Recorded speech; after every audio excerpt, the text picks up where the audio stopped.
No me puedo dejar de expresar mi satisfacción por todo lo que fueron las ponencias de todo el evento. ¿Viste cuando se bastardea el tema? Un poco de brisa, ¿viste? Fresca, que de alguna manera nos hace ver que tenemos oportunidades, por lo menos como hablamos del diálogo hemisférico, que en el hemisferio occidental tenemos una oportunidad muy grande de ventilar y de que se vaya el aire viciado de la guerra. Parece que es una oportunidad muy buena. El coloquio de los perros es una de las novelas ejemplares de don Miguel de Cervantes Saavedra, el escritor más importante, la máxima figura de la literatura de la lengua española, que escenifica la conversación entre dos perros milagrosos que saben hablar.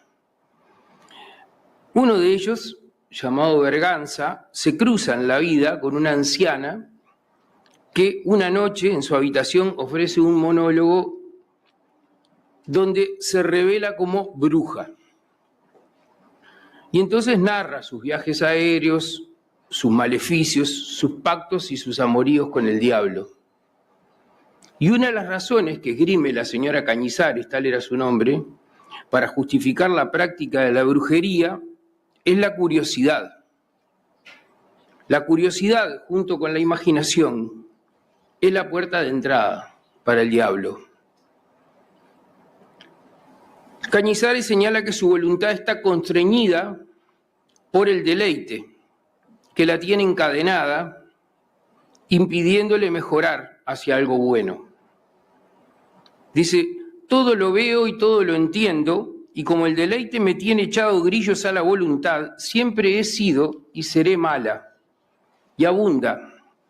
Este ungüento con el que las brujas nos untamos es compuesto de jugos de hierbas que nos privan de todos los sentidos y quedamos tendidas y desnudas en el suelo, y entonces en la fantasía pasamos todo aquello que nos parece pasar verdaderamente. Cervantes describe en este pasaje los efectos psicotrópicos de las mezclas de agentes alucinógenos administrados por vía tópica. Cañizares confiesa que tiene un vicio dificultosísimo de dejar y que la costumbre del vicio se vuelve naturaleza. Cervantes está dibujando a una anciana, aislada socialmente, que es adicta a las unturas elaboradas con plantas alucinógenas, una bruja, una persona estigmatizada en una sociedad marcada por un puritanismo atroz. Carl Sagan, científico y militante del pensamiento científico, cuenta en su obra El mundo y sus dos demonios que el rey de Escocia, Jacobo I de la Casa de Estuardo, opinaba que el tabaco era la semilla del diablo y que una cantidad de brujas fueron puestas al descubierto por su adicción a esta droga. Ya sabemos cuál era el destino de las brujas, frecuentemente la tortura y la hoguera, u otra forma de asesinato judicial. En la última ejecución en Gran Bretaña se colgó a una mujer y a su hija de 9 años. Desde luego, estaban salvando sus almas y aniquilando a los demonios, o sea, era por su bien. La Convención Única de 1961 sobre estupefacientes comienza el preámbulo afirmando, comillas, las partes preocupadas por la salud física y moral de la humanidad. ¿Qué entiende la Convención Única de 1961 por salud moral de la humanidad? ¿Por qué aquellos representantes entendieron que debían cuidar nuestra salud moral? ¿Qué creyeron? Para afirmar más adelante que la toxicomanía constituye un mal grave para el individuo y más adelante señala su obligación de prevenir y combatir este mal, haciendo referencia a decisiones humanas de consumo en función del bien y del mal, lo cual revela el tono moral que más allá del preámbulo sigue impregnando el texto.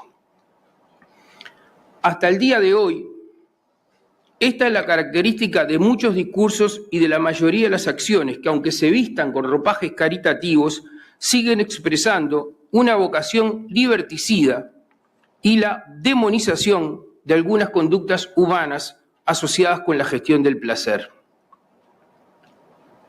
Dice la escritora aragonesa Irene Vallejo, el liderazgo mal entendido consiste en crearnos miedos, una agresividad para la que luego nos buscan soluciones bélicas y agresivas. Si hay algo a lo que hay que decir que no, es a la perspectiva moral sobre las drogas. Si hay algo a lo que hay que decir que no, es a la perspectiva moral sobre las drogas. Tenemos que volver a plantearnos las preguntas más elementales, porque a lo mejor esto que por comodidad hemos definido el problema mundial de las drogas es en realidad el problema de las políticas que desde el siglo pasado venimos diseñando en torno a las drogas. Como si nos hubiéramos metido convencidos en una batalla que nos devuelve al medioevo para tratar de exorcizar al demonio, y los usuarios de drogas han quedado atrapados en medio de las llamas y en el fragor del combate, nosotros, el bando de los que queremos salvar las almas, extraviamos la brújula. Perdimos el norte, damos palos de ciego y seguimos combatiendo por inercia. ¿Por qué entramos en esta lógica de guerra? ¿A dónde nos conduce esta lógica de guerra? ¿A dónde queríamos llegar a través de esta lógica de guerra? ¿Y a dónde queremos llegar hoy? ¿Y en qué plazos? ¿Y cómo nos está yendo? Para hablar en contra de las drogas, luego de muchas décadas de guerra santa declarada, con las más diversas estrategias bélicas, porque ya no queda nada por inventar, luego de un siglo de propaganda yihadista asustando con el cuco, demonizando a las sustancias a través de todos los medios y con las más diversas estrategias publicitarias, para hablar en contra de las drogas nos van a sobrar candidatos, para hacer gárgaras, para alardear de ser los más sensibles, para intentar conmovernos con el discurso, para mostrarse firmes ante las cámaras de televisión, para repetir lugares comunes, para utilizar el dolor de los que padecen, para medrar con el sufrimiento de los que tienen un uso problemático, para usarlos. Nos van a sobrar candidatos y candidatas, pero nos van a faltar resultados. Porque el problema es conceptual. Fallan las premisas, porque la piedra angular sobre la que se sustentan estas miradas no tiene consistencia.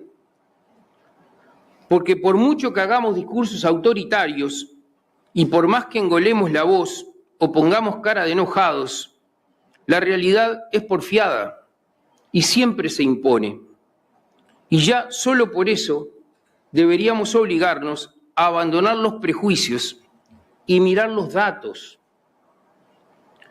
Y el dato duro es que a lo largo de la historia las personas han usado drogas con objetivos muy diversos, que incluyen lo terapéutico, lo religioso, lo recreativo, marcados por la impronta cultural de cada lugar y de cada época.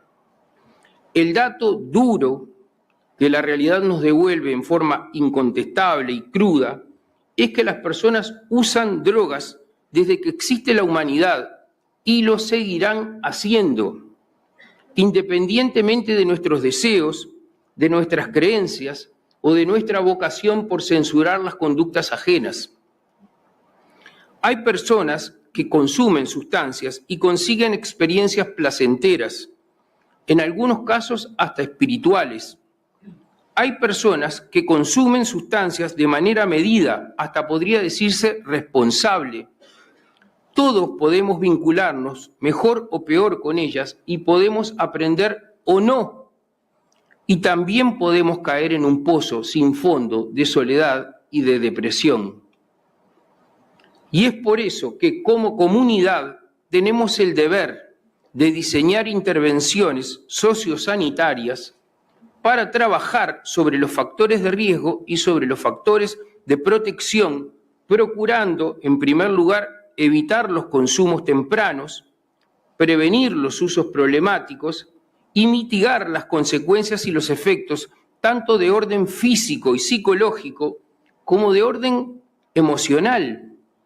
El hecho de sentirse disminuido, de sentirse excluido, prestar atención cuando hay un trabajo para cuidar las características del relacionamiento y la convivencia.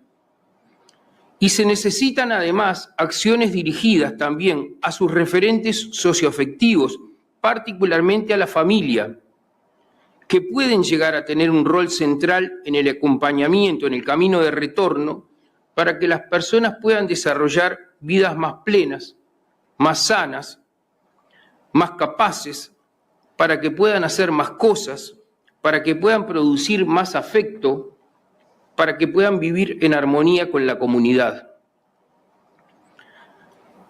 También tenemos que saber que hay personas que no pueden dejar ese consumo o que no desean hacerlo y que por lo tanto es altamente probable que no lo hagan, pero que igualmente, lo mismo que aquel que decide que ya no quiere consumir más, necesitan que se les cuide. No es verdad que las personas no estén interesadas en cuidarse, aun cuando no puedan o no quieran dejar su consumo. No es verdad que necesitan tocar fondo para que resurja en ellas el interés de no seguir cayendo. No es verdad. Mientras estamos pensando en cómo pasar por encima de su voluntad, deberíamos tener en cuenta que es imprescindible un trato respetuoso, digno, humano, sensible, oportuno, que genere confianza y que tenga como norte, en cualquier caso, con o sin uso de sustancias, la inclusión, volver a formar parte. Al final, todos los caminos conducen a Roma. El objetivo final siempre es una sociedad de inclusión.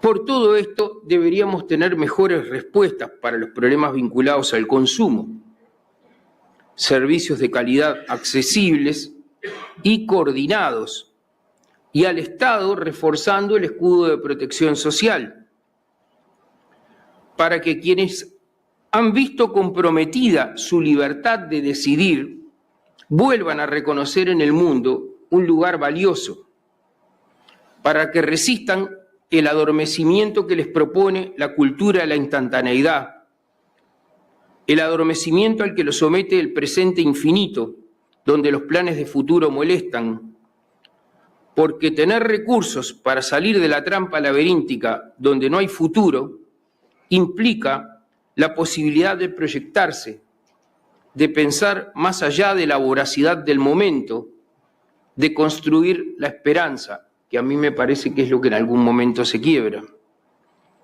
La realidad, otra vez, el dato duro, es que hay gente que usa drogas legales e ilegales. Es algo que sucede, está pasando y seguirá pasando. Un mundo libre de drogas no existió nunca y no existirá jamás. Y yo estoy dispuesto a contrastar esto con la realidad, no en una campaña electoral para tratar de encandilar incautos, no. Dentro de 10, 15 o 20 años, quienes se sienten en una mesa como esta seguirán discutiendo estos asuntos, te lo prometo. Y el futuro va a hablar por nosotros. Y ya ni siquiera le van a pedir cuentas a quienes nos prometieron un país libre de drogas, como nos lo vienen prometiendo desde hace décadas, porque va a ser muy obvia la respuesta y porque ya no va a tener sentido, porque no se trata de torcerle la mano a nadie, se trata de que tengamos la honestidad intelectual para entender el asunto y entonces abandonar las estrategias imposibles. Porque si seguimos diciendo las mismas cosas que decimos desde hace décadas, no habremos avanzado nada, solamente que la guerra será cada vez más atroz y más sangrienta. Eso es criminal. Eso es criminal. Las drogas están aquí para quedarse y por lo tanto lo que tenemos que hacer es gestionar los riesgos y disminuir los daños de esa circunstancia, que por mucho que la dibujemos, también forma parte de la naturaleza humana. Ya es tiempo de que abandonemos las respuestas fáciles y de ingenio, que son generadoras de expectativas que no se verán satisfechas porque son voluntaristas. Y lo que emerge atrás del voluntarismo son las tesis conspirativas. No resuelven el tema porque no quieren o no lo resuelven porque tienen intereses, etc. Tenemos que saber que los problemas complejos no admiten soluciones simples, demandan más interdisciplina que intuición. Y la complejidad de este fenómeno descarta las respuestas que apuestan a soluciones utópicas. Es tiempo de abandonar el discurso que anuncia la inminencia del punto final o el facilismo de un abordaje quirúrgico presuntamente extirpador de los problemas asociados con el uso de drogas. Es preciso que reemplacemos la formulación de políticas públicas sustentadas en forma exclusivamente ideológica o peor aún intuitiva por políticas basadas en investigaciones rigurosas y sistemáticas. De esta forma podríamos inclusive ayudar a reducir la confrontación política respecto a decisiones de gobierno, ya no descalificando ni tergiversando el discurso ajeno, ya no atropellando ni buscando el aplauso fácil, ya no con base en el poder o en las preferencias personales, ya no en base a los prejuicios o en meras corazonadas. Quizás podamos juntos protagonizar una nueva odisea en el mundo contemporáneo, sin dejarnos seducir por cantos de sirena, sin andar ostentando máscaras de éxito o de poder, sin disimular nuestras fragilidades, navegando el momento histórico que nos ha tocado vivir con sentido crítico, entre peripecias y catástrofes, con acciones más racionales y estratégicas, y menos prejuiciosas y populistas, para contribuir a mejorar el nivel del debate público y para ayudar a mejorar la calidad de la vida democrática y social, reemplazando la toma de decisiones basadas en convicciones a priori, en intereses pequeños e inmediatos, reemplazando la toma de decisiones impulsadas por un discurso exitista y vendedor de ilusiones, que la realidad porfiadamente desmiente, por una toma de decisiones sustentada en evidencia, que respete, que no avasalle, pero sobre todo que promueva los derechos de las personas. Muchas gracias a todos.